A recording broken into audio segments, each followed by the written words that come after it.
हरे कृष्णा। गौरंग तुम मोरे दया न छाड़ी हो, ये भजन गाएंगे।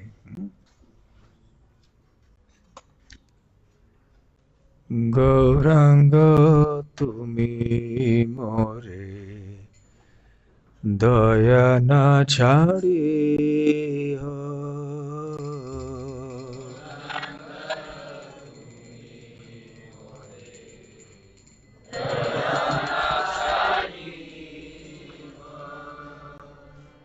गौरंग तुम मोरे दया न छाड़ी हो।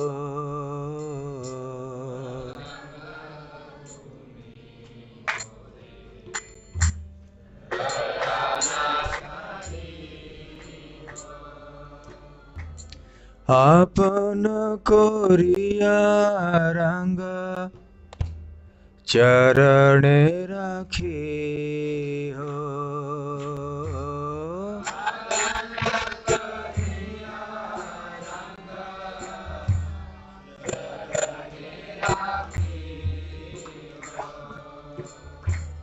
आपन कोरिया रंग चरणे राखी हो।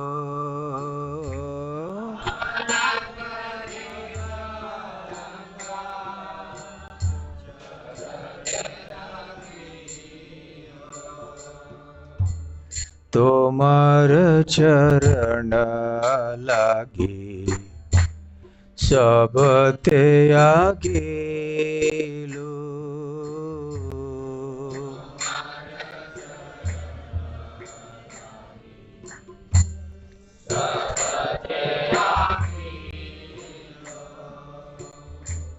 तोमार चरण लागी सब त्यागेलु।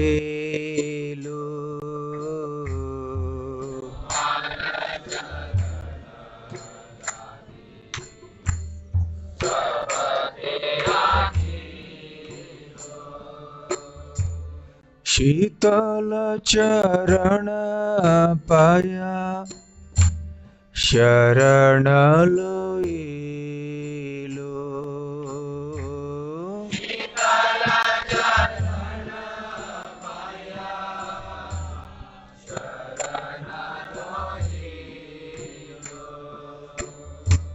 शीतल चरण पाया शरण लइलु।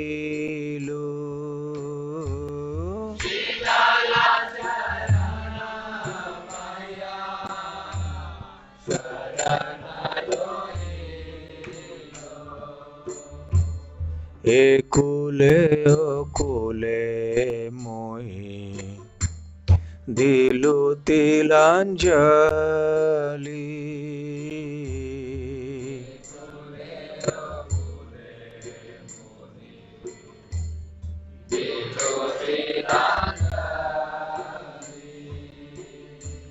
एकुले ओकुले मोहि दिलु तिलांजलि।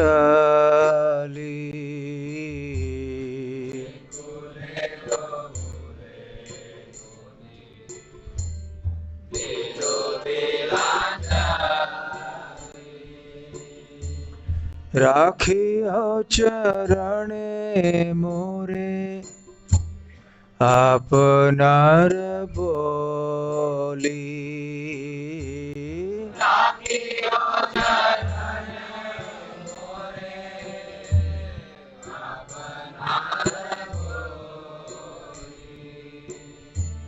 राखियो चरणे मोरे आपनार बोली।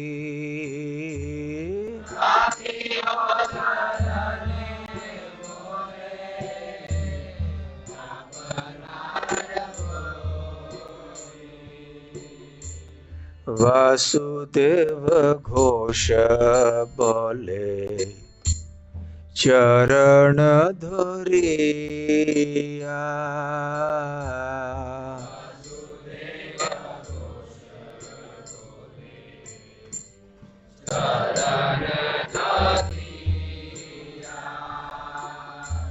वासुदेव घोष बोले चरण धोरिया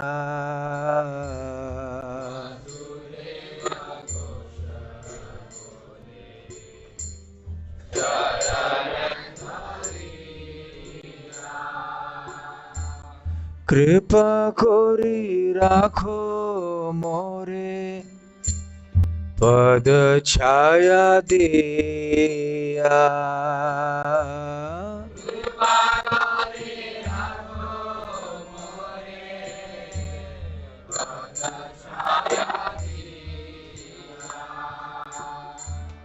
कृपा करी राखो मोरे पद छाया दिया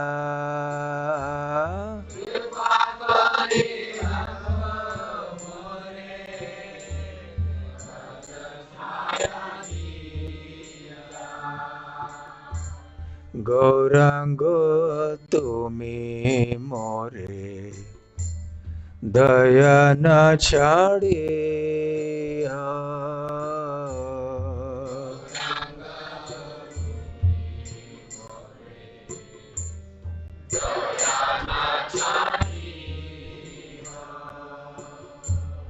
हरे कृष्ण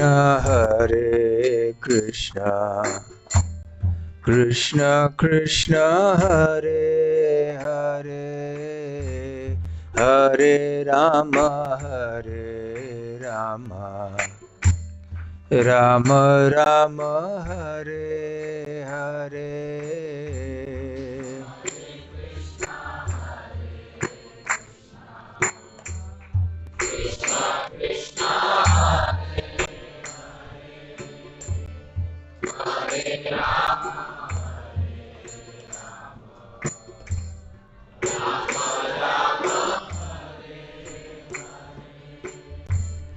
हरे कृष्ण कृष्ण कृष्ण हरे हरे हरे राम राम राम हरे हरे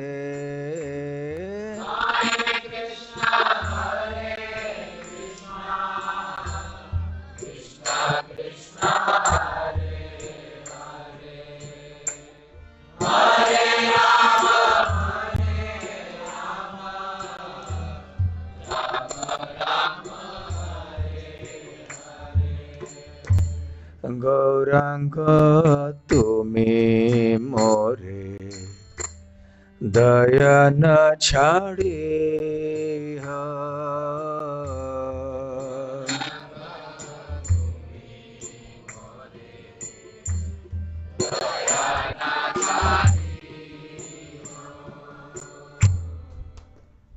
श्री गौरांग महाप्रभु की जय।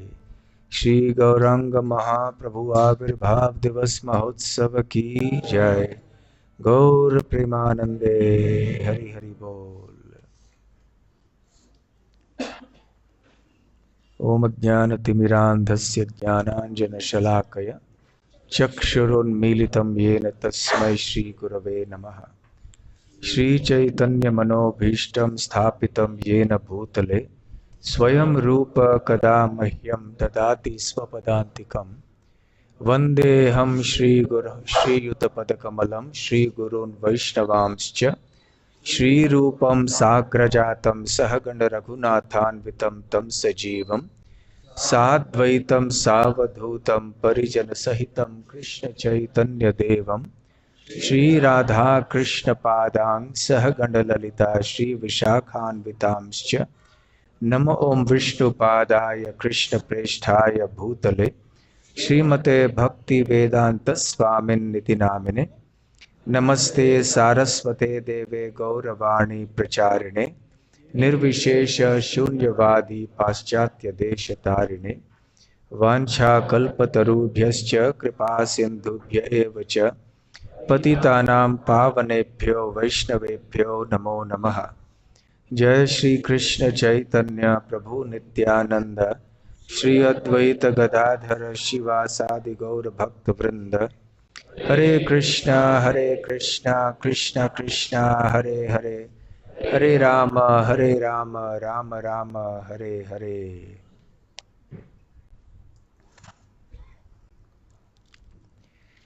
जय जय श्री चैतन्य जय नित्यानंद।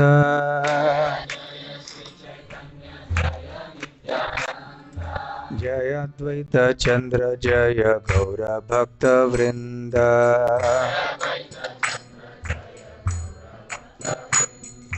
जय जय श्री चैतन्य जय नित्यानंद।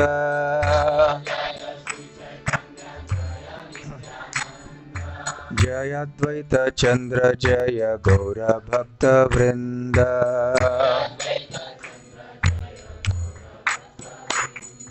जय जय श्री चैतन्य जय नित्यानंद।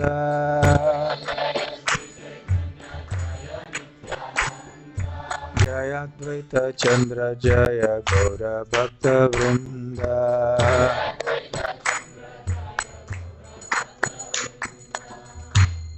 हरे कृष्णा।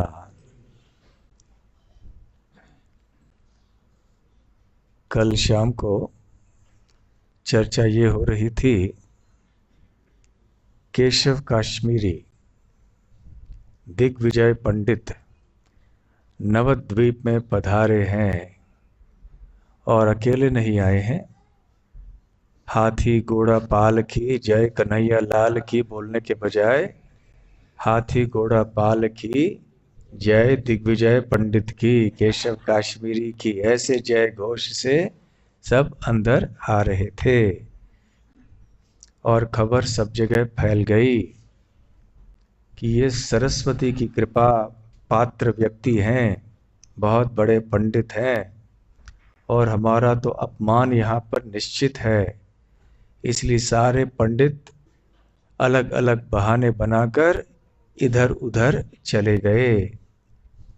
उधर जब निमाय पंडित के कानों तक खबर पहुंची तो वो मुस्कुराए और कहने लगे कि भगवान कभी भी घमंड सहन नहीं करते हैं, इसलिए शीघ्र ही नवद्वीप में ही इस तथाकथित महादिग्विजयी पंडित के मान का भंग होना है।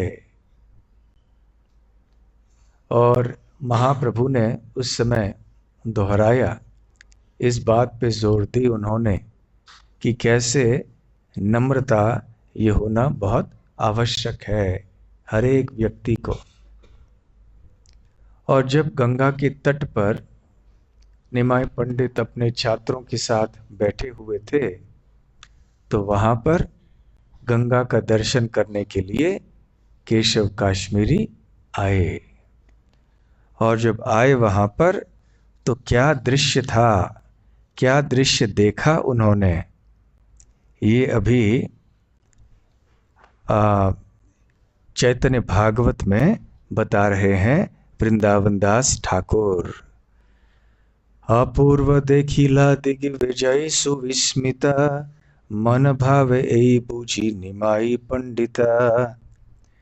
तो उस अपूर्व दृश्य को देखकर, कौन सा दृश्य, कि निमाय पंडित जो इतने तेजस्वी, इतने प्रकाशमान और सुंदर लग रहे थे, जो अपने अनगिनत शिष्यों से के साथ जो घिरे हुए बैठे थे, चंद्रमा की किरणें जो हैं, पूर्णिमा के चांद की किरणें उनके ऊपर आ रही थी, बहुत ही अद्भुत दृश्य लग रहा था। तो जब दिग्विजयी ने ऐसे देखा तो उनके मन में चमत्कार उत्पन्न हुआ, सुविस्मित हो गए और अपने मन ही मन में सोचने लगे, क्या यही निमाय पंडित है? अलक्षित शयी स्थाने था कि दिग्विजयी, प्रभुर सौंदर्य चाहे एक दृष्टि होई। अलक्षित रूप में, अर्थात वो ऐसे स्थान में खड़े रहे जहां से कि अन्य लोग उनको देख नहीं पाए, और ऐसे स्थान में खड़े होकर वो निमाय पंडित के सौंदर्य को स्थिरता से देख रहे थे। तो ऐसा सौंदर्य निमाय पंडित का था कि इसको देखकर वो आश्चर्यचकित हो गए थे।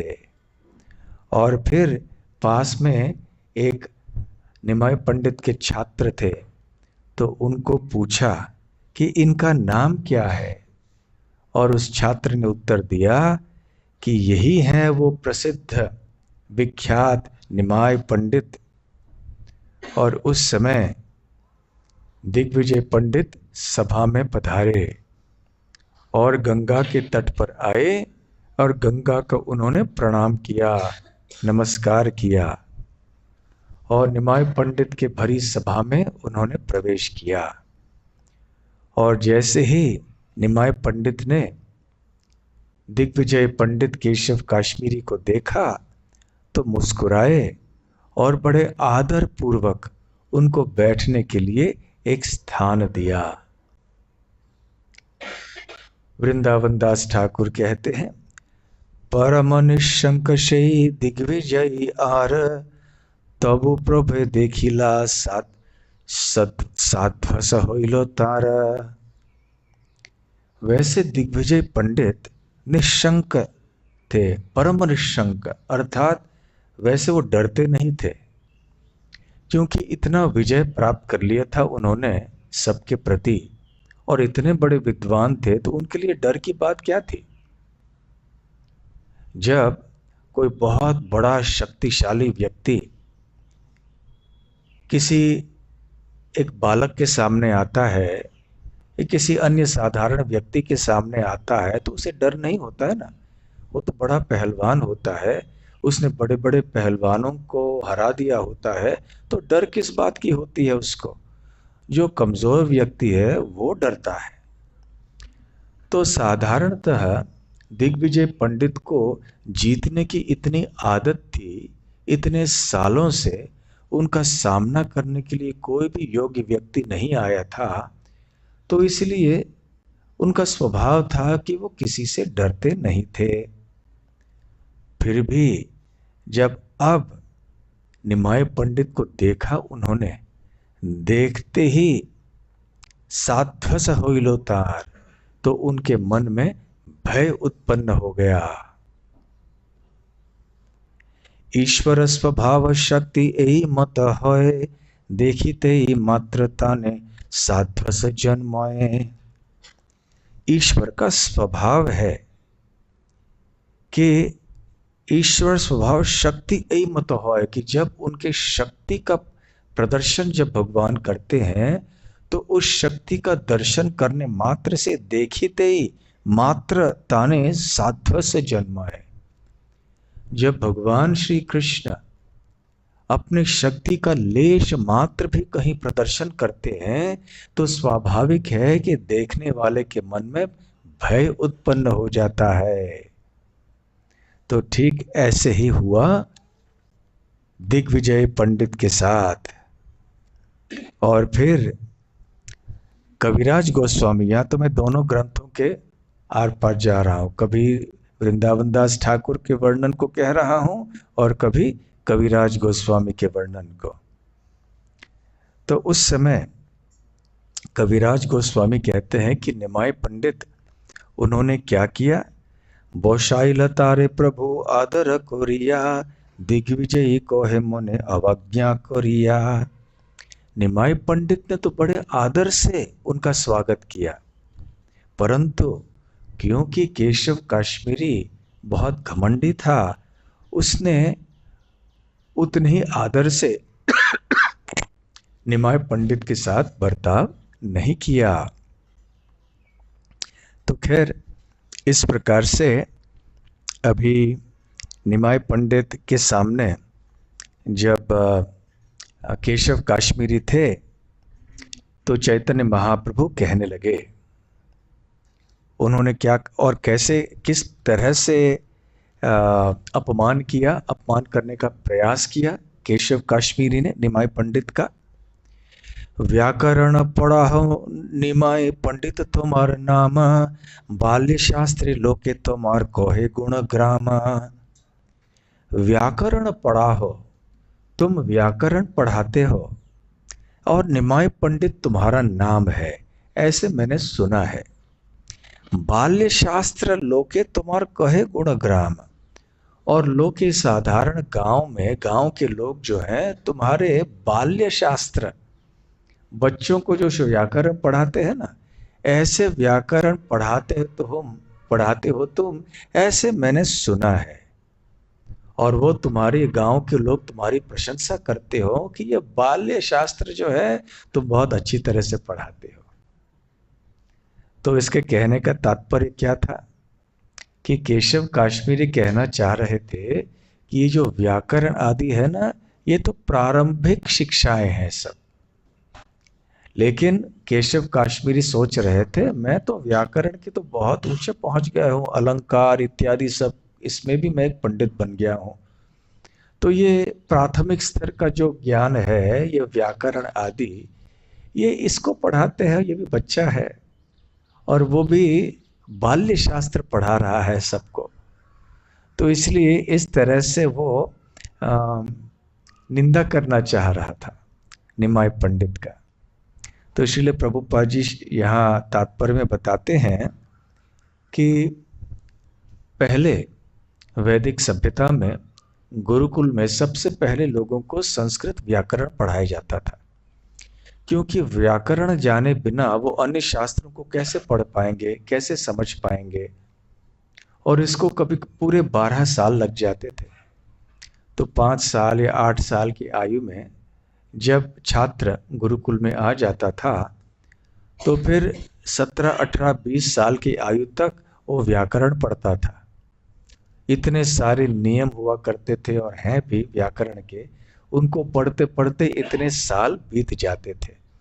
उसके बाद फिर वो इस योग्य हो जाता था कि वो विभिन्न वैदिक शास्त्रों को पढ़ सके और समझ सके। परंतु केशव काश्मीरी तो साहित्य, अलंकार, ऐसे सब विषय, काव्य इत्यादि ऐसे विषय में खूब आगे बढ़ गए थे। तो वो सोच रहे थे कि ये तो व्याकरण का शिक्षक है। जैसे कोई विश्वविद्यालय के बहुत विद्वान कोई अध्यापक होते हैं, तो वो सोचेंगे कि जो पहली कक्षा को पढ़ाने वाले पाठशाला में वो क्या सिखा, अ आ इ ई सिखा रहे हैं, और ये कहाँ पीएचडी लोगों को पढ़ा रहे हैं। तो स्वाभाविक है उनको लगेगा कि अरे ये क्या है, कुछ भी नहीं है। लेकिन केशव काश्मीरी को ये पता नहीं था कि निमाई पंडित कौन है। व्याकरण मध्य जानी पढ़ा हो कौलाप, सुनिलुन फाकीते तुम्हार शिष्यर समलाप। व्याकरण मध्य जानी पढ़ा हो कलाप। तो व्याकरण के भी कई विभाजन होते हैं या कई शाखाएं होती हैं या कई पद्धतियां होती हैं। सबसे प्रसिद्ध है पाणिनि का व्याकरण, ये सबने सुना है, पाणिनि व्याकरण। परंतु पाणिनि के व्याकरण के अतिरिक्त और भी हैं, जैसे कौमुदी है या फिर कलाप है, ये भी एक व्याकरण की पद्धति है। तो केशव काश्मीरी कह रहे हैं कि मैंने सुना है कि तुम कलाप व्याकरण पढ़ाते हो और तुम्हारे जो छात्र हैं वो बड़े निपुण हो गए हैं इस कलाप व्याकरण के शब्दों का इधर उधर करने में। प्रभुपाद जी समझाते हैं कि जो व्यक्ति संस्कृत व्याकरण को अच्छी तरह से पढ़ लेता है और उस विषय के ऊपर उसका एक प्रभुत्व हो जाता है, तो फिर वो वाक्यों के नाना अर्थ प्रस्तुत कर सकता है। कभी एक वाक्य जिसका साधारण अर्थ है, जो स्पष्ट है, उसको भी घुमा फिरा के उसके धातुओं को अलग अलग रूप देकर वो अलग ही अर्थ प्रस्तुत कर सकता है। तो इस तरह से खास करके जो ज्ञान मार्ग के में होते हैं ज्ञान योगी आदि, वो इसी प्रकार से तरह तरह से तोड़ मोड़ के श्लोकों का तात्पर्य कुछ और ही प्रस्तुत करते हैं। तो ऐसे केशव काश्मीरी ने कहा। तो फिर साधारण व्यक्ति से ऐसे किसी ने कहा होता तो उसको बुरा लग गया होता, उसने भी अहंकार के स्तर पे आके उत्तर दे दिया होता। परंतु निमाय पंडित ने कैसे उत्तर दिया? प्रभु कहे व्याकरण पढ़ाई अभिमान कोरी। बड़े नम्रता से कहा कि हाँ, ऐसे मैं व्याकरण का अध्यापक के रूप में जाना जाता हूं और बच्चों को पढ़ाने की क्षमता रखता हूं बस। परंतु आप इतने बड़े हैं, तुम्हारा कवित्व किछु सुनते हो मन, कृपा कोरी करो यदि गंगार वर्णन। आपके कवित्व अर्थात कविता की रचना करने की जो क्षमता है, इसके बारे में हम बहुत सुन चुके हैं। तो इसलिए मन कर रहा है कि आपके द्वारा हम कुछ कविता सुने। तो कृपा करके आप गंगा की महिमा का गान कीजिए। तो अभी वृंदावन दास ठाकुर क्या कहते हैं? गंगार महिमा किछु करह पठन, सुनिया सबार होक पाप विमोचन। तो कृपया गंगा मैया का ऐसे वर्णन कीजिए क्योंकि गंगा मैया का गुणगान सुनने से हम पापों से मुक्त हो जाते हैं। तो दिग्विजय ने उस समय क्या किया?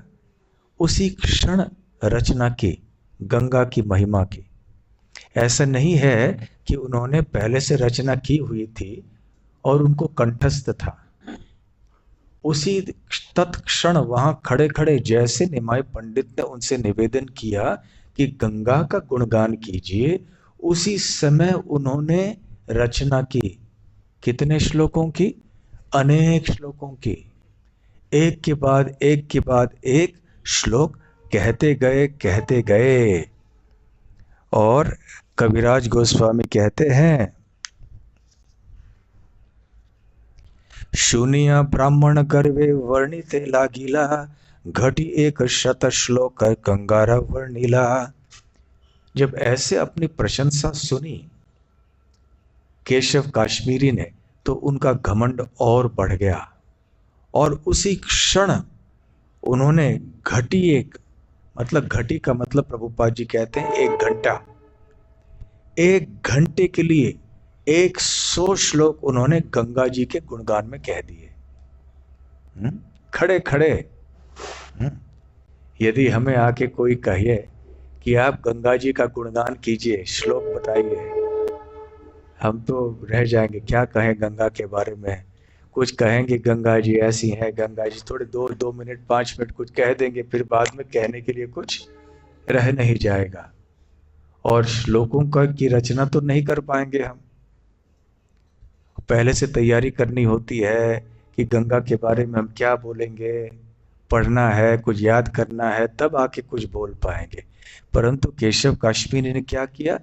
खड़े खड़े तत्क्षण 100 श्लोक 1 घंटे में बोले। अमृत धारा बही उनके मुख से, एक के बाद एक श्लोक बोलते गए। और जैसे बोल रहे थे, वैसे चैतन्य भागवत में कहा गया है कि 3 घंटों तक उन्होंने कहा। कविराज गोस्वामी कहते 1 घंटे के लिए। खैर जो भी हो, 1 घंटा भी पर्याप्त है ना हमारे लिए। तो फिर वृंदावन दास ठाकुर कहते हैं, कौतमेघ सुनि जानो करो ए गर्जन, एही मत कवित्वेर गांभीर्य पठन। तो जब केशव काश्मीरी ऐसे गंगा की महिमा का गुणगान जो श्लोकों के रूप में कर रहे थे, तो ऐसे लग रहा था कि मानो ये बादल गरज रहे हैं। गुड़ ऐसे वो बोले जा रहे थे।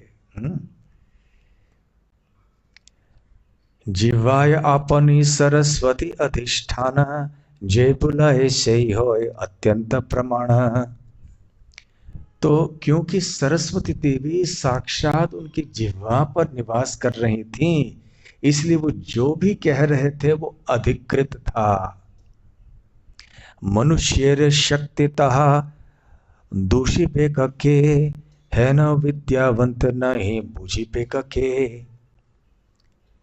तो किसी भी मनुष्य को ऐसी शक्ति नहीं थी कि वो उनके ऐसे रचना को खंडित कर सके, और यहां तक कि कोई बड़े बड़े विद्वान उनको समझ भी नहीं पा रहे थे। और जो निमाय पंडित के हजारों की संख्या में शिष्य बैठे हुए थे उस समय, दिग्विजय पंडित को सुनते हुए उनके ऊपर क्या बीती। सहस्र सहस्र जत प्रभुर शिष्य गण, अवाक होइला सबे सुनिना वर्णन। तो ये सारे बच्चे अवाक हो गए, उनके मुंह से कुछ शब्द नहीं निकल रहा था, स्तब्ध हो गए वो सारे। और फिर कहने लगे, राम राम अद्भुत स्मरण शिष्य गण, मनुष्य ए मत की स्फुरे कथन। राम राम अद्भुत अद्भुत सारे बच्चे कहने लगे कि एक मनुष्य के लिए कैसे ये संभव है कि इस तरह से वो कहे, बात करे और श्लोकों की रचना करे। जगते अद्भुत यत शब्द अलंकार, शेई बोई कवित्वेर वर्णन नहीं आर। जितने भी अद्भुत अलंकार और शब्द आदि हैं वो सब दिग्विजयी पंडित के रचनाओं में उपस्थित थीं। यहां तक कि जो सारे शास्त्रों से भली भांति परिचित थे वो भी उनके शब्दों को समझ नहीं पा रहे थे ठीक से, उनको भी बहुत कठिनाई हो रही थी। यही मत प्रहार खाने का दिग्विजय अद्भुत से पढ़ाए तथापि अंत नाए। तो इस प्रकार से दिग्विजय पंडित ने 1 घंटे या 3 घंटे तक लगातार ऐसे श्लोकों को कहा, और जब अंत में उन्होंने समाप्त किया बोलना, तो फिर श्री गौरव सुंदर निमाय पंडित मुस्कुराए और फिर कहने लगे कि आपके जो शब्दों का तात्पर्य है वो इतना गहरा है कि जब तक आप इसको समझाएंगे नहीं तब तक कोई समझ नहीं पाएगा इसको। इसलिए आपके रचना के किसी अंश को आप समझाइए। तो आगे अब कविराज गोस्वामी कहते हैं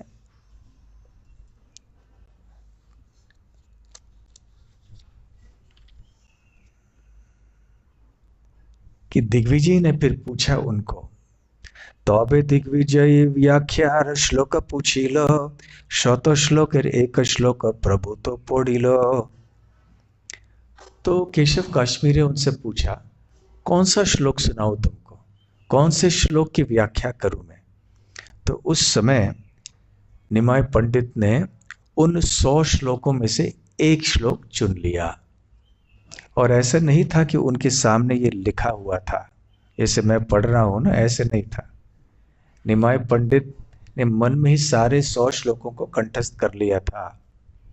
जैसे ही केशव कश्मीरी ने 100 श्लोक एक के बाद एक बोल दिए, जैसे जैसे वो बोल रहे थे निमाय पंडित सुन रहे थे, उन्होंने कंठस्थ भी कर लिया और उनका विश्लेषण भी कर लिया। तो कौन सा श्लोक, महत्वं गंगाया सततमिदमाभाति नितराम, यद एषा श्री विष्णु चरण कमलोत्पत्ति सुभगा, द्वितीय श्री लक्ष्मीरिव सुरनरेरर्च चरणा, भवानी भर्तुर्या शिरसि विभवत्यद्भुत गुणा। महत्वं गंगायाः सततम इदम आभाति नितराम। तो गंगा का जो महत्व है, सततम, वो सतत प्रकाशित है और इसकी कोई तुलना नहीं कर सकते हैं। ये इस श्लोक के पहले चरण का अर्थ है। यद एषा श्री विष्णु चरण कमल उत्पत्ति सुभगा, और गंगा जो है वो बहुत ही सौभाग्यशाली है, सुभगा। क्यों? क्योंकि गंगा की उत्पत्ति कहां से हुई है? श्री विष्णु चरण कमल। भगवान श्री विष्णु के चरण कमलों से उत्पन्न होने के कारण गंगा देवी बहुत सौभाग्यशाली है। फिर तीसरा चरण क्या है इस श्लोक का? द्वितीय श्री लक्ष्मी इव सुर नरेर अर्च्य चरणा। ये एक द्वितीय लक्ष्मी है और इसलिए सुर नर दोनों के द्वारा अर्चित हैं, पूजित हैं। और चौथे चरण में भवानी भर्तुर या शिरसी विभवती अद्भुत गुणा। और इसी प्रकार से ये गंगा देवी जो है वो सदैव खिलती हैं, चमकती हैं, प्रकाशमान रहती हैं, क्योंकि उनके अंदर अद्भुत गुण विराजमान हैं। तो इस प्रकार से ये एक गुण এই শ্লোকের अर्थ करो प्रभु यदि बोलो विस्मित होना दिग्विजय प्रभु रे पूछिलो। जब निमाई पंडित ने ऐसे प्रश्न पूछा तो दिग्विजय पंडित आश्चर्य, बड़े पंडित हैं आप, कवि वर हैं, वर मतलब श्रेष्ठ और कवि मतलब एक दार्शनिक या कविता की रचना करने वाले। तो भगवान की कृपा से आप कवि वर हैं और भगवान की कृपा से मैं श्रुतिधर हूं। श्रुतिधर अर्थात जो जैसे ही सुनता है धारण कर लेता है, याद कर लेता है। तो काश हमारे साथ ऐसे होता है नहीं। भक्तों की शिकायत हमेशा रहती है, हम पढ़ते हैं, सुनते हैं, भूल जाते हैं। तो ठीक है, ये तो कलयुग का लक्षण है, चिंतित होने की आवश्यकता नहीं है। परंतु निमाई पंडित श्रुतिधर थे और उनको कोई किताबों को पढ़ने की वैसे कोई आवश्यकता नहीं थी। तो खैर फिर प्रभु निमाई पंडित ने उनसे कहा कि आपके इस श्लोक में जो भी गुण हैं, अच्छे गुण हैं, और जो भी दोष हैं, उन सबको मुझे आप समझाइए। तो उनको अच्छा नहीं लगा ये सुनकर केशव काश्मीरी।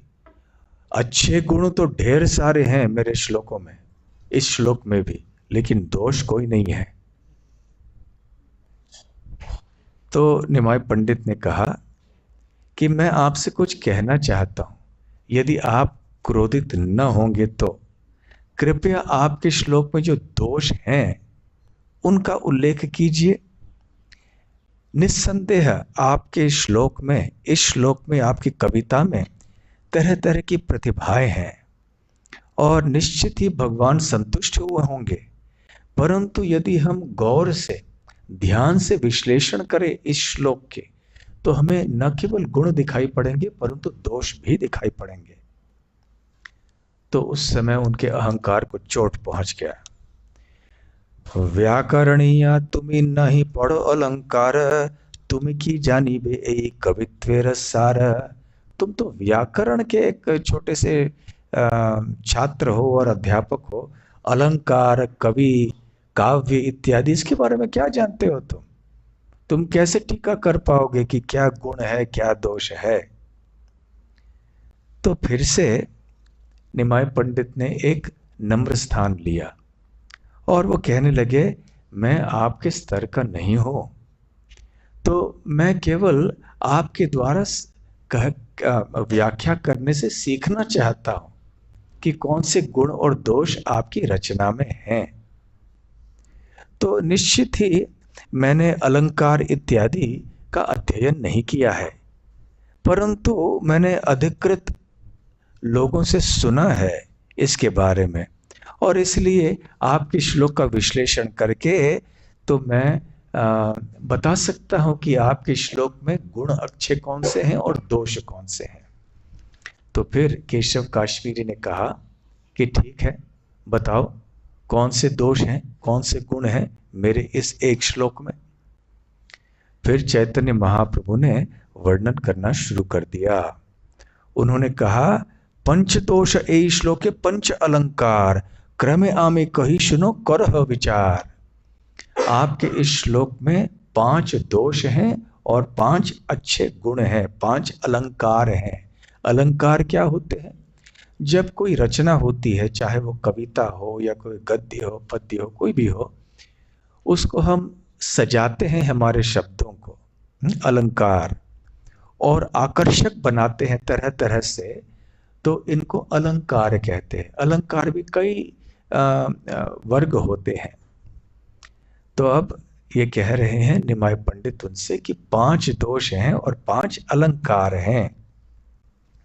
और कविराज गोस्वामी ने इतने विस्तार में इनका वर्णन किया है कि यदि हम व्याकरण की दृष्टि से उनको हम पढ़ना चाहेंगे तो बहुत समय चले जाएगा, परंतु संक्षेप में बताएंगे।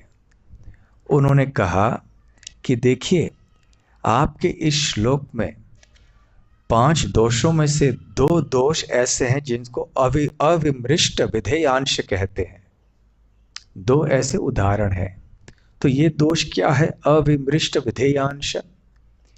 जब हम किसी वस्तु या व्यक्ति की व्याख्या करना चाहते हैं तो जो ज्ञात है, जिस चीज को हम जानते हैं उसको पहले कहना चाहिए, और जिस चीज को नहीं जानते हैं उसको बाद में कहना चाहिए। जैसे कि ये व्यक्ति शिक्षित है, तो इस व्यक्ति के बारे में हम जानते हैं, अब हम ये जानना चाहते हैं कि ये क्या है, इसके बारे में क्या कहना चाहते हैं, तो इसलिए कहते हैं ये व्यक्ति शिक्षित है। परंतु यदि हमने वाक्य को शुरू किया शिक्षित है ये व्यक्ति, तो जब शिक्षित है कहेंगे तो कौन शिक्षित है? तो जिस व्यक्ति के बारे में बात कर रहे हैं, जब उसका परिचय नहीं दिया है आपने, और सीधे उसके लक्षण प्रस्तुत कर दिए हैं, तो ये एक दोष है। तो इसी प्रकार का दोष है आपके रचना में। तो सबसे पहले आपने कहा है कि महत्वम गंगायाः इदम, इदम अर्थात गंगा, गंगा का गुणगान हो रहा है, तो इसलिए इदम शब्द पहले आना चाहिए था, महत्वम गंगायाः बाद में आना चाहिए था। तो ये आपका पहला दोष है। दूसरा दोष है द्वितीय श्री लक्ष्मीर इव। तो द्वितीय मतलब कौन द्वितीय? पहले कौन है? तो जो पहले हैं उनको पहले वर्णन होना चाहिए, फिर द्वितीय कहना चाहिए। इसलिए द्वितीय श्री लक्ष्मीर इव, श्री लक्ष्मीर इव पहले आना चाहिए था, तो इसलिए आपके ये दोष हो गए। तीसरा दोष है विरुद्ध मति। आपने अंतिम चरण में कहा है भवानी भर्तु। भवानी भर्तु इस श्लोक में, भवानी कौन है आप जानते हैं ना? भवानी किसका नाम है? पार्वती देवी, दुर्गा देवी। और भर्तु शब्द का अर्थ क्या है? पति। तो भवानी भर्तु, तो दुर्गा के पति कौन है? शिव जी। तो केशव काश्मीरी कहना चाहते थे, भवानी भर्तु शब्द से शिव जी का संबोधन करना चाहते थे, परंतु निमाय पंडित ने कहा ये एक दोष है जिसको विरुद्ध मति कहते हैं। क्यों? क्योंकि देखिए, भवानी शब्द का अर्थ क्या है? दुर्गा। क्यों दुर्गा? क्योंकि शिव जी का नाम है भव, तो भव की पत्नी है भवानी। तो भव के पति, भव के पत्नी के पति, समझ गए आप? भव के पत्नी के पति, भर्तु अर्थात पति। तो भवानी भर्तु का मतलब है भव के पत्नी के पति। तो दुर्गा के कितने पति हैं? जैसे उस ब्राह्मण के पत्नी के पति को आप दान दीजिए, उस ब्राह्मण के पत्नी के पति को आप दान दीजिए, तो क्या तात्पर्य होता है कि उस महिला के कितने पति हैं? तो उसी प्रकार से भवानी भर्तु ये गलत है, क्योंकि भव के पत्नी के पति, तो क्या शिव जी के अतिरिक्त और कोई पति हैं दुर्गा के? तो इसलिए ये भी एक तीसरा दोष है आपके अंदर, आपके इस श्लोक में। चौथा श्लोक है, उसको कहते हैं पुनरुक्ति। आपने विभवती कह दिया है, जब विभवती कह दिया है तो फिर आगे चल के ये कहने की क्या आवश्यकता है कि आभाति अद्भुत गुणा। इसलिए ये एक दोबारा कहने का दोष हो जाता है, इसके कहने की आवश्यकता नहीं थी। और जो अंतिम दोष है आपका, उसको भग्न क्रम कहते हैं।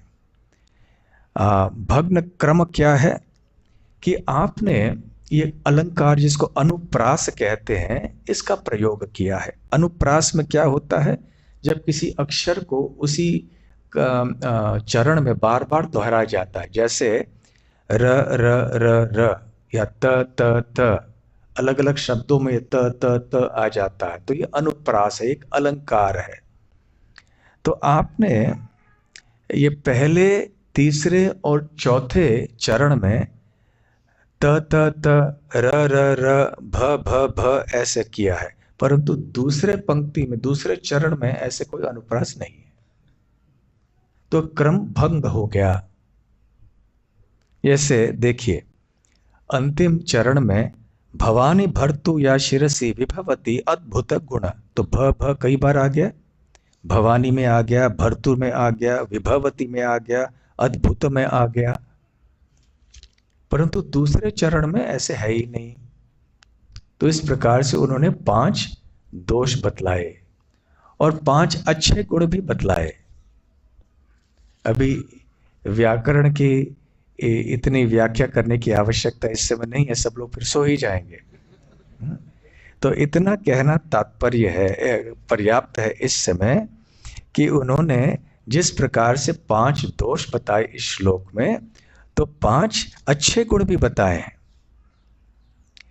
फिर बाद में निमाई पंडित कहने लगे, यद्यपि आपके इस श्लोक में 5 अच्छे गुण हैं, फिर भी क्योंकि ये दोष भी हैं इनके अंदर, इसलिए आपकी रचना खराब हो जाती है। यदि किसी एक रचना में 10 अलंकार भी हैं, परंतु उनमें एक भी दोष हो जाता है, तो इस सारे अलंकारों का जो लाभ है वो शून्य हो जाता है। जिस प्रकार से किसी का शरीर नाना प्रकार के अलंकारों से सुशोभित यदि है, परंतु जब किसी में यदि कुष्ठ रोग है, तो फिर वो सारे अलंकारों का कोई उपयोग नहीं होता है। तो इस प्रकार से उन्होंने ऐसे जब शब्द उनके गुण और दोषों का विश्लेषण किया, तो आश्चर्यचकित रह गए। फिर भी एक गुण मैं बताना चाहता हूँ यहाँ। वो कहते हैं कि विरोधाभास का एक ही एक गुण है। यद्यपि विरोधाभास एक दोष समझते हैं लोग, परंतु कभी कभी विरोधाभास एक अच्छा गुण भी हो सकता है। जैसे कि आपने कहा है कि गंगा भगवान के चरण कमलों से उत्पन्न होती है, ये एक विरोधाभास है। क्यों? क्योंकि कमल जल से उत्पन्न होता है, इसलिए कमल का नाम क्या है? जलज, सरोज, सर या जल से उत्पन्न होने वाला कमल है। तो साधारणतः कमल जल से उत्पन्न होता है, पर आपने लिखा है कि जल या गंगा कमल से उत्पन्न होती है। ये कैसे? परंतु ये सत्य है, क्योंकि ये कमल क्या है? भगवान के चरण कमल। तो भगवान के चरण कमलों से ये गंगा उत्पन्न हुई है। तो ये बहुत सुंदर गुण है आपके श्लोक में। तो इस प्रकार से विश्लेषण किया निमाई पंडित ने। और जब ये व्याख्या सुनी केशव काश्मीरी से, तो उनके वो आश्चर्यचकित हो गए। शून्य प्रभुर व्याख्या दिग्विजयी विस्मित, मुखिना निस्सरे वाक्य प्रतिभा स्तंभित। स्तंभित हो गए, उनकी प्रतिभा स्तंभित हो गई, उनकी बुद्धि काम नहीं कर रही थी। और वो समझ नहीं पाए, एन रे क्या कर दिया तुमने, क्या कह दिया तुमने, कैसे ये विश्लेषण कर दिया। हाँ, आश्चर्यचकित हो गए। वो कुछ कहना चाहते थे परंतु मुख से कुछ निकल ही नहीं रहा था। और फिर वो अपने मन ही मन में सोचने लगे कि इस छोटे बालक ने मेरी बुद्धि को बंद कर दिया है, और इस तरह से मैं समझ सकता हूं कि माता सरस्वती मुझ पर क्रोधित हो गई हैं। जिस प्रकार की सुंदर व्याख्या इस बालक ने की है, ये किसी मनुष्य के लिए संभव नहीं था। इससे ये मैं समझ सकता हूं कि साक्षात सरस्वती देवी ने इस बच्चे के मुख से ये बातें कही हैं, अन्यथा ये संभव नहीं था। तो फिर ऐसे सोचते हुए केशव काश्मीरी ने कहा कि हे निमाई पंडित, मेरी बात सुन लो। तुम्हारी व्याख्या सुनकर मैं तो बिल्कुल विस्मित हो गया हूं। तुम अलंकार के विद्यार्थी नहीं हो और तुम्हें अधिक समय शास्त्रों को पढ़ के हुए नहीं है, फिर भी इस तरह से तुमने कैसे विश्लेषण किया मेरे एक श्लोक का। तो निमाय पंडित कहने लगे, मुझे नहीं पता कि अलंकार क्या है, कविता क्या है, तो केवल मैं ये समझता हूं कि माता सरस्वती ने ही मेरे मुख से कुछ कह दिया होगा। तो फिर केशव काश्मीरी सोच में पड़ गए, ये मेरी आराध्य देवी है सरस्वती देवी, और आज वही आराध्य देवी मेरी मुझे पराजित कर रही हैं एक छोटे से बालक को निमित्त बनाकर। मेरा अपमान इस प्रकार से मेरे आराध्य देवी ने क्यों किया है? मैंने क्या अपराध किया है मेरे आराध्य देवी के प्रति कि ये मेरी दशा हुई आज यहां पर? तो कविराज गोस्वामी कहते हैं कि वास्तव में सरस्वती देवी ने केशव काश्मीरी को ऐसे भूल से इस श्लोक की रचना करने के लिए प्रेरित कर दिया था, क्योंकि सरस्वती देवी साक्षात उनकी जीभ पर उपस्थित रहती थी और उनके मुख उनके जीभ पर उपस्थित होकर वो शब्दों को कह देती थी। तो जानबूझकर सरस्वती देवी ने गलत शब्द या गलत उनके अंदर दोष जो है वो प्रकट करवाए, और इस प्रकार से इसके पीछे उद्देश्य था। क्या उद्देश्य था सरस्वती देवी का? केशव काश्मीरी सरस्वती देवी के उपासक थे, परंतु वो नहीं जानते थे कि उनकी आराध्य देवी सरस्वती देवी ये भगवान कृष्ण की भक्त थी, वो वैष्णवी थी, और वही श्री कृष्ण आज निमाय पंडित के रूप में उनके सामने खड़े हुए हैं। रामायण में आपको याद है ना, जब रावण ने तपस्या की थी, तो रावण ने ब्रह्मा जी से भयंकर वरदान मांगा था, और ब्रह्मा जी ने तथास्तु तथास्तु कह के सब कह दिया था, हाँ हाँ कह दिया था। जब कुंभकर्ण का समय आया वरदान मांगने के लिए, तो सारे देवता जो है ब्रह्मा जी के पास गए, अरे मत तो रोक लीजिए, अब ऐसे तथास्तु तथास्तु बोलेंगे तो क्या होगा, फिर हम कहीं के नहीं रह जाएंगे।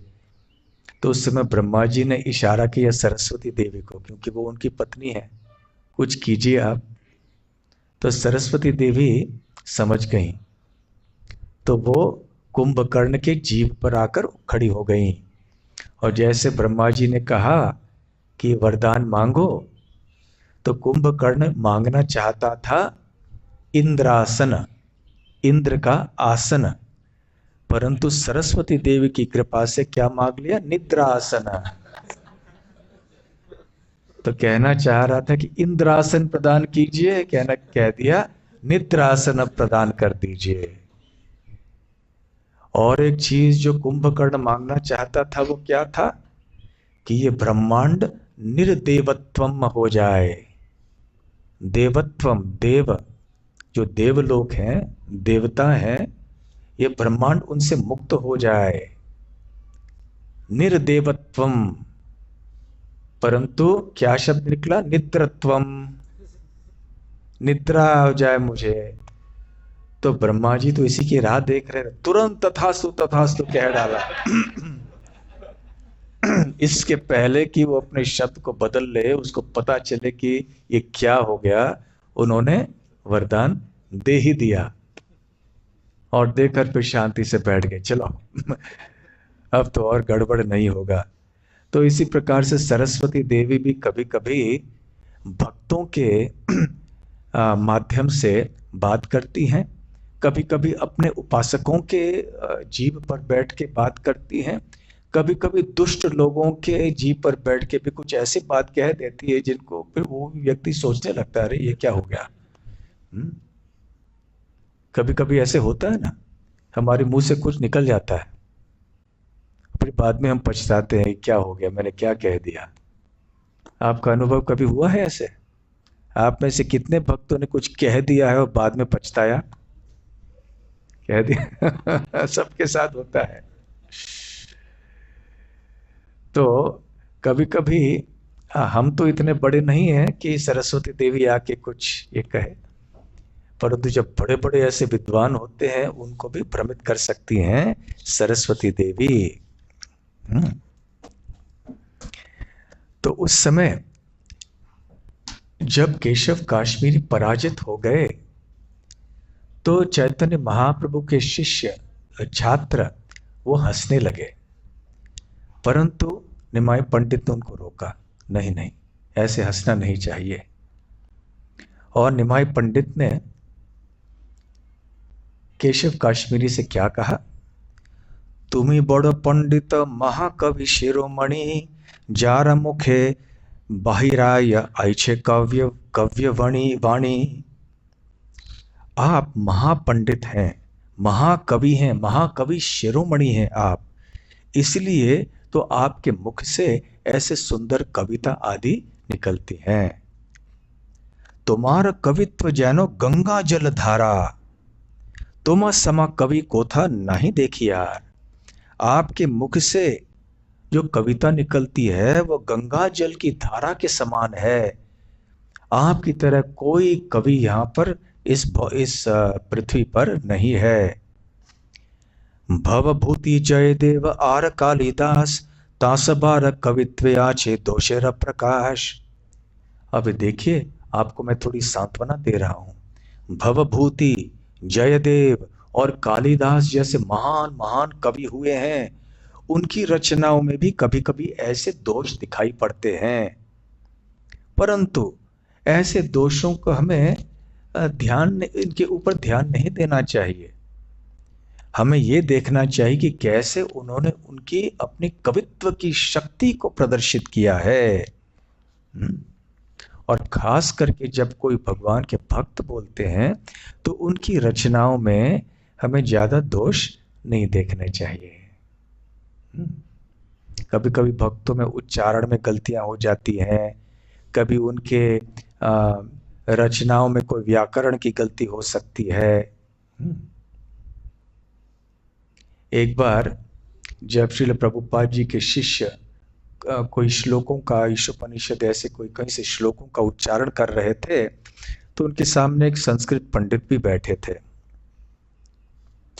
तो उन्होंने कहा, टीका के शिष्यों की, विदेशी भक्त थे, कि उनका उच्चारण ठीक नहीं है। अंग्रेजी में उन्होंने कहा प्रोनाउंसिएशन, प्रोनाउंसिएशन मतलब उच्चारण, तो इनका उच्चारण ठीक नहीं है। तो प्रभुपाद जी ने कहा उच्चारण या प्रोनाउंसिएशन ठीक नहीं है, लेकिन रिनंसिएशन बिल्कुल ठीक है, त्याग वैराग्य बिल्कुल ठीक है इनका। और इनकी भक्ति बहुत आदर्श है, इसलिए बड़े उच्चारण में, व्याकरण में आदि कोई भूल चूक हो भी गई होगी तो इसको हमें देखना नहीं चाहिए। तो देखिए कितने निमाय पंडित का भाव कैसे था, कैसे उन्होंने सांत्वना दी ताकि उनका मान भंग हो जाए परंतु वो टूट ना जाए स्वयं। तो इसलिए आगे चल के कहने लगे, मैं तो आपका शिष्य बनने के लिए भी योग्य नहीं हूं, इसलिए बाल्यपन में बाल्य एक औद्धत्य में मैंने जो भी कह दिया होगा आपसे, कृपया उससे बुरा मत मानिए, इसे गंभीरता से मत लीजिए। तो कृपया आप घर चले जाइए, अभी रात हो गई है, और कल हम आपसे फिर शास्त्रों से व्याख्या सुनना चाहेंगे। इस तरह से वापस चले गए। निमाय पंडित अपने स्थान में चले गए, शिष्य अपने अपने घरों में चले गए, और केशव काश्मीरी भी अपने निवास स्थान में चले गए। और उधर रात भर उनको नींद नहीं आई, केशव काश्मीरी को, और अपने आराध्य देवी सरस्वती देवी के मंत्र जप निरंतर करने लगे। और फिर किसी न किसी तरह से नींद आ गई, और स्वप्न में सरस्वती देवी प्रकट हो गईं।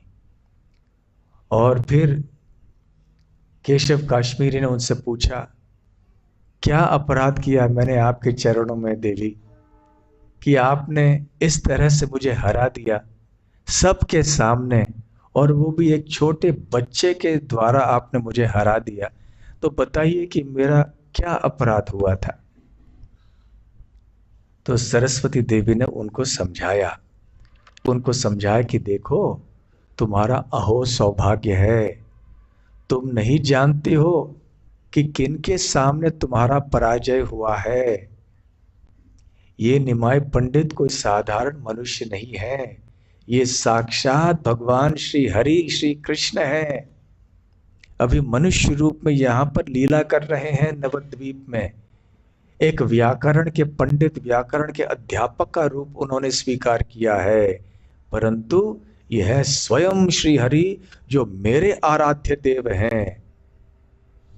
और इसलिए मैं बताना चाहती हूं तुमको कि कैसे इतना घमंड करना ये अच्छा नहीं है।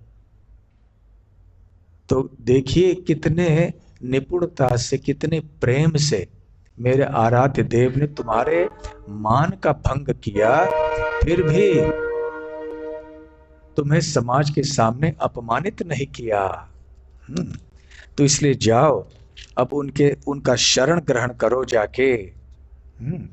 और इस प्रकार से अगले दिन सुबह केशव काश्मीरी उनके सामने आए, निमाय पंडित के सामने पूरा दंडवत प्रणाम किया। और प्रणाम करने के बाद फिर स्वप्न में जो देखा था वो बताया। महाप्रभु ने अपनी कृपा बरसाई केशव काश्मीरी के ऊपर, और केशव काश्मीरी के हृदय में संसार बंधन कट गया, और वो भी एक परम वैष्णव बन गए। भाग्यवंत दिग्विजय सफल जीवन, विद्या बल बोले पाइल महाप्रभुर चरण। भाग्यवंत दिग्विजयी सफल जीवन, दिग्विजयी बहुत भाग्यवान थे, उनका जीवन सफल हो गया। विद्या बले पाइलो महाप्रभुर चरण।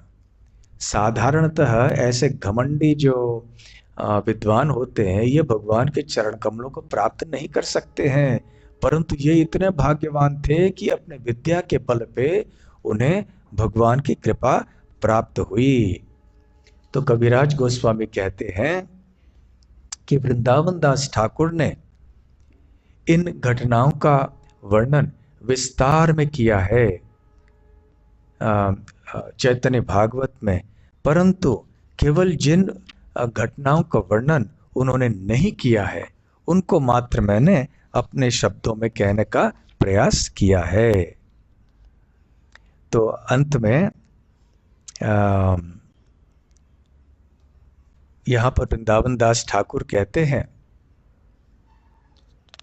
कि जब निमाय पंडित ने उनसे कहा कि ठीक है, इस श्लोक के दोषों को, गुणों के बारे में आपको उत्तर नहीं दे सकते हैं, तो इस श्लोक को छोड़िए, कोई दूसरे श्लोक की बात लेते हैं, कुछ कहिए दूसरा श्लोक। तो उस समय भी उनकी बुद्धि चली नहीं।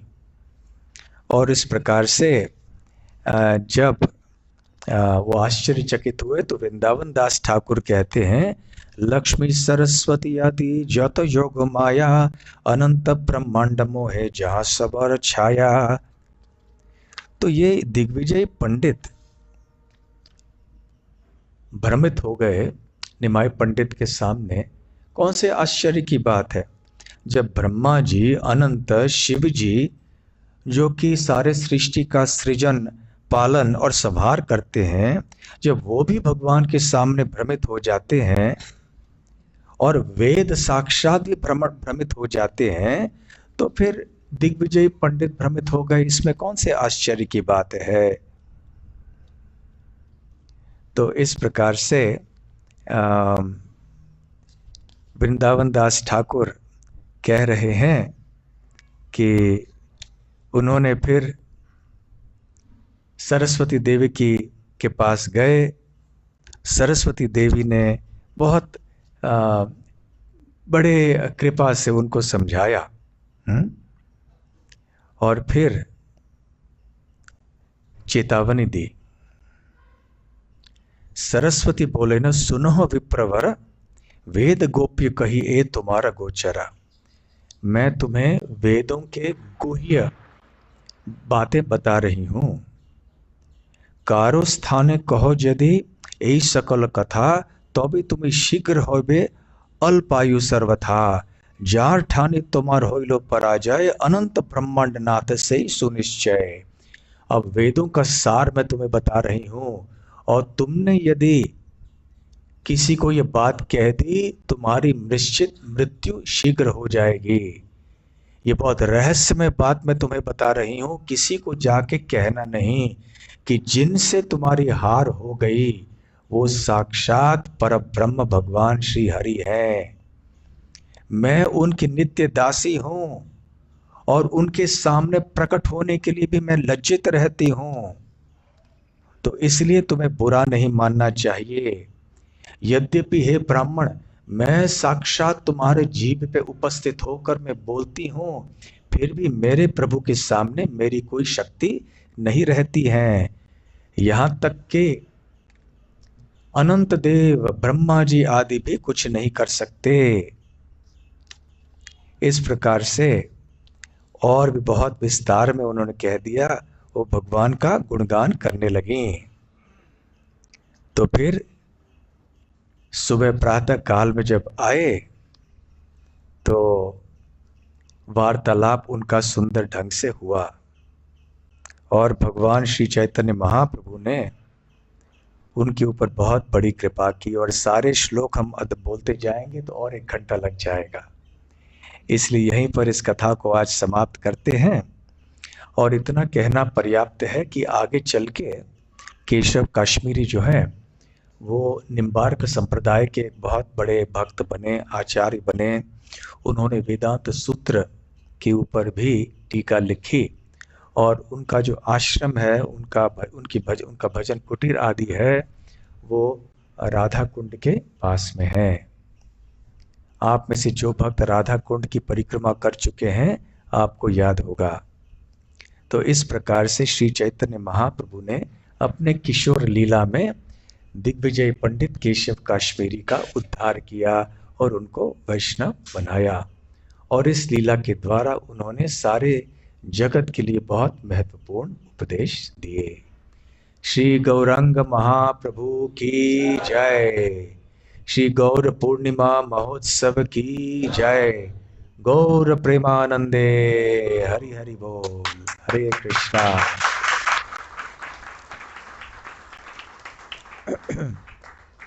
कोई सूचना ही है क्या? अच्छा, प्रश्न है? हाँ ठीक। व्याकरण के प्रश्न पूछना नहीं।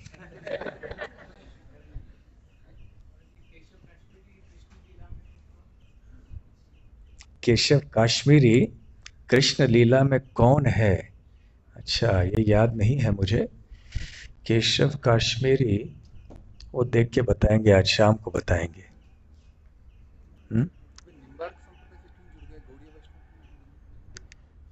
ये दूसरा प्रश्न है कि निम्बार्क संप्रदाय के में क्यों गए। अब क्यों गए वो भी पता नहीं। ये भी भगवान की योजना होगी कि निम्बार्क संप्रदाय में भी राधा कृष्ण की बातें, चैतन्य महाप्रभु की शिक्षाएं जो है वो उनकी वहाँ पे वो निम्बार्क संप्रदाय में भी हो जाए। तो केशव काश्मीरी कृष्ण लीला में कौन, गौर लीला में कौन है आप बता रहे हैं ना, या कृष्ण लीला में? तो वृंदावन में कौन थे या मथुरा में कौन थे मुझे याद नहीं है, तो आज शाम को मैं देख के बताऊंगा, ठीक है। हाँ। कल का प्रवचन में हमने सुना था कि सरस्वती माता जो है भगवान के हृदय में विराजमान है, जो हम्म। साक्षात लक्ष्मी में से अभिन्न है। तो आज का प्रवचन में हमने सुना कि ब्रह्मादेव की पत्नी सरस्वती है, वो सरस्वती और ये सरस्वती। तो प्रश्न ये है कि सरस्वती देवी ये भगवान की शक्ति है, वास्तव में ये भू शक्ति है। हाँ? जैसे भगवान की भू, नीला, श्री, श्रीदेवी, भूदेवी इत्यादि भगवान की शक्तियां है ना, तो उनमें से भूदेवी है। तो आध्यात्मिक जगत में उनका ये स्थान है, परंतु वो यहाँ पर भौतिक जगत में भी प्रकट होती हैं और उस समय ब्रह्मा जी के पत्नी के रूप में आती हैं। तो उस समय उनका जो उनको आध्यात्मिक दृष्टि से देखते हैं उनके स्वरूप को समझ लेते हैं, जो उनको सही तरह से नहीं पहचानते हैं तो अपने छाया रूप में उनको भ्रमित कर देती हैं, जैसे कि कुंभकर्ण आदि को कर दिया। ठीक है। हाँ। ये जो गुण है, जन्म, ऐश्वर्य, श्री, तो ये गुण है। तो आप कल बता रहे थे कि गुण जब पेड़ झुकता है, तो ये गुणों से हम झुकते क्यों नहीं है? इन गुणों से हम झुकना चाहिए, हम झुकते नहीं हैं, हाँ पेड़ हाँ। क्यों बढ़ता है? अच्छा, तो प्रश्न ये है कि कल ये बताया गया था, है ना, क्या कौन सा श्लोक था, कंठस्थ है किसी को? फलवंत, फलवंत वृक्ष और गुणवंत जन, नम्रता तितहार स्वभाव अनुक्षण। हम्म? तो दोनों का स्वभाव होता है कि दोनों झुकते हैं। जैसे एक पेड़ में बहुत फल जब होते हैं तो फल के वजन के कारण वो शाखाएं झुकती हैं, तो ऐसे लगता है कि पेड़ झुक रहा है। तो उसी प्रकार से जिस व्यक्ति में जो व्यक्ति सद्गुणों से संपन्न है, अच्छे अच्छे गुण जिसमें हैं, वो नम्र हो जाता है। यदि कोई व्यक्ति नम्र नहीं है तो हम समझ सकते हैं कि वास्तव में वो गुण उसके अंदर है ही नहीं। तो झुकना चाहिए। तो प्रश्न ये है कि जब गुण व्यक्तियों में आ जाते हैं तो वो झुकते क्यों नहीं है? मिथ्या अहंकार, भगवान की विस्मृति। जब हम अपने आप की पहचान नहीं रहती है तो हम सोचते हैं कि मैं विशेष हूं और मैं जो एक कार्य कर रहा हूं या मेरे में जो गुण है वो अन्यों में नहीं है, इसलिए अन्यों से मैं श्रेष्ठ हूं। तो ये बहुत हानिकारक है इस तरह की भावना। तो इसलिए खास करके भक्तों को चाहिए कि वो अपने आप को अन्यों से श्रेष्ठ हम सब नहीं समझें,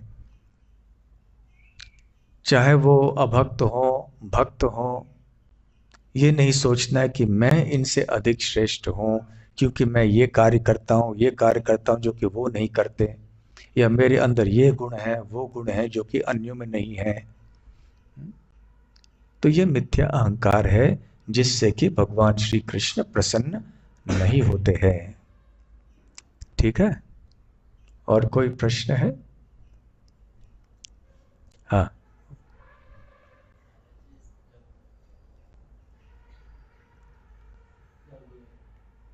भगवान के गुणावतार में,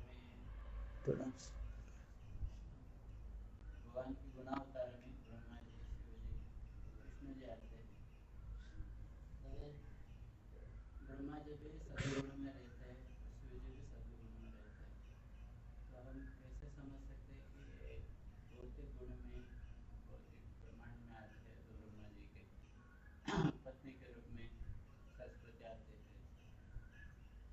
कैसे हम दर्शन? अच्छा, प्रश्न ये है कि हम कैसे समझ सकते हैं कि सरस्वती देवी जो दिव्य हैं वो कैसे भौतिक जगत में आ सकती हैं, है ना?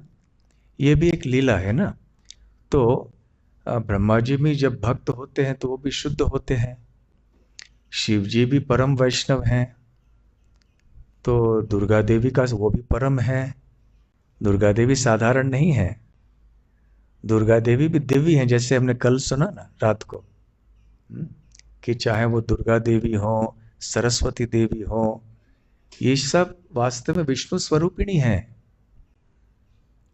परंतु जिस प्रकार से वो माया सीता की बात की थी हमने, उसी प्रकार से छाया सरस्वती, उसी प्रकार से छाया दुर्गा। तो जो दुर्गा के सही स्वरूप को समझते हैं तो वो वास्तव में विष्णु भक्ति स्वरूपिणी के रूप में जानते हैं। परंतु जो लोग भौतिकतावादी होते हैं तो वो दुर्गा देवी के पास जाते हैं कोई भौतिक वरदान मांगने के लिए। तो जितने ऐसे ये महत्वपूर्ण देवी देवता हैं, ये सब जैसे सरस्वती देवी इत्यादि, इनका मूल आध्यात्मिक स्वरूप रहता है और फिर वो स्वरूप रहता है जो कि वो भौतिक जगत में प्रकट कराते हैं उन लोगों के लिए जो कि आध्यात्मिक पूरी तरह से नहीं है। ठीक है। तो हम जब इन जैसे एक देवताओं का जो उपासक होता है उसकी दृष्टि कैसी होती है, शिव जी के प्रति एक दृष्टि होती है, पर हम वैष्णव होने के नाते शिव जी को कैसे देखते हैं, दृष्टि अलग है, व्यक्ति वही है। ये यथा माम प्रपद्यन्ते ताम तथैव भजाम्यहम्। तो जब जैसे भगवान के साथ जैसे होता है ऐसे महान हस्तियों के साथ भी ऐसे होता है, वो भी उसी प्रकार से हमारे साथ बर्ताव करते हैं हमारे भाव के अनुसार। ठीक है। हाँ, जैसे हम भगवान का नाम और भगवान में कुछ अंतर नहीं है। नहीं वो चल नहीं रहा है। चलेगा। भगवान के नाम और भगवान में अंतर नहीं है, अभिन्नत्वम नाम नाम। वैसे भी जो ब्रह्मा जी शिव जी है उनका भी वैसे ही रहता है कि उनका कैसे रहता है, तो उनका नाम और उनमें अंतर रहता है। तो वैसे ये जो अभिन्नत्वाम नाम नामिनो हो, नाम और नामी ये दो शब्द हैं। नाम और नामी कौन है, जिसका नाम है। देह और देही, देह और देही कौन है, जिसका देह है वो देही है, आत्मा, आत्मा को देही कहते हैं। तो इसलिए नाम और नामी। तो ये आध्यात्मिक स्तर में एक होते हैं, परंतु भौतिक स्तर में ये भिन्न होते हैं। तो अभी शिव जी हैं, शिव जी भौतिक हैं या आध्यात्मिक है, आध्यात्मिक है। तो उनके देह और आत्मा में अंतर है, नहीं है।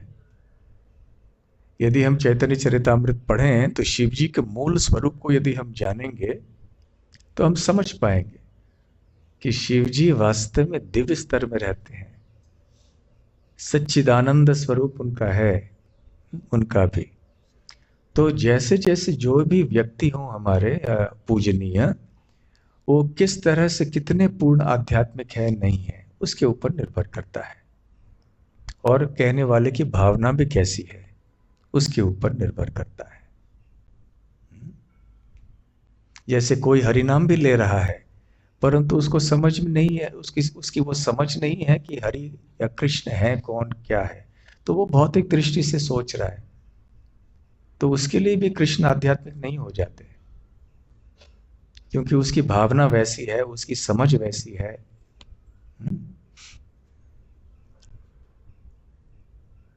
ठीक है। हाँ, अंतिम प्रश्न। और वैसे भी आज उपवास है तो कोई बात नहीं।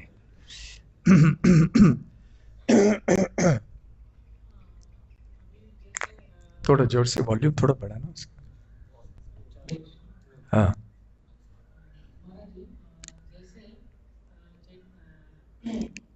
चैतन्य महाप्रभु ने दिग्विजय पंडित जी को हराया एकदम प्रेम से, क्योंकि भगवान जो है अहंकारी व्यक्ति को मतलब ज़्यादा ये नहीं करते हैं, लेकिन हम यहाँ पे देखते हैं कि चैतन्य महाप्रभु ने कितने प्रेम से उनको हराया। तो इस लीला को मतलब हमें कैसे समझना है, ये लीला कैसे? इस लीला को कैसे समझना चाहिए कि महाप्रभु ने प्रेम से क्यों हराया। क्योंकि जैसे वो चाहते थे कि इनका अपमान न हो, इनका मान भंग हो, परंतु समाज में इतना बुरी, उनकी इतनी बुरी दशा न हो जाए कि वो आत्महत्या कर ले, कि समाज के सामने आ नहीं पाए। वो दुखी नहीं करना चाहते थे, वो दोष को ठीक करना चाहते थे, परंतु दुख दिए बिना।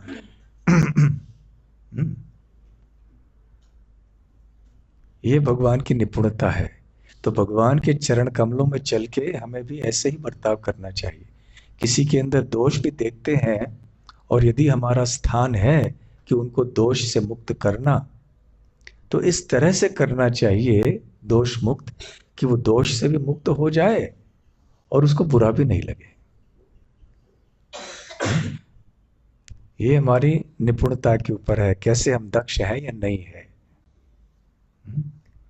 जहां हम दोष देखते हैं, केवल दोष ठीक करना ये इतना काफी नहीं है, किस तरह से दोष को ठीक करते हैं, ये भी महत्वपूर्ण बात है। मैं सत्यवादी हूं और जैसे है वैसे ही बोलता हूं, इस नाम पे जाकर किसी को कुछ भी कह देना, ये ठीक नहीं। तो देखिए महाप्रभु भगवान का स्वभाव कैसे होता है। ठीक है, तो बहुत बहुत धन्यवाद। श्रील प्रभुपाद की जय, श्री गौरांग महाप्रभु की जय, श्री गौर पूर्णिमा महोत्सव की जय, गौर प्रेमानंदे, हरि हरि बोल।